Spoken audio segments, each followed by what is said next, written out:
شاید این را شنیده ای که زنان در دلاری و نه به لب دارند،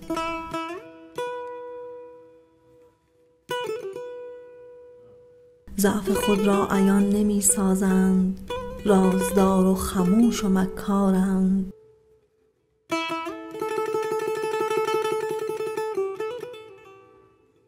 آه من هم زنم، زنی که دلش در هوای تو می زند پر و بال.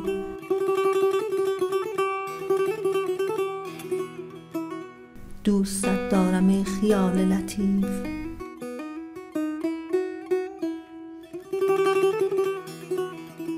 دوستت دارم ای امید محال.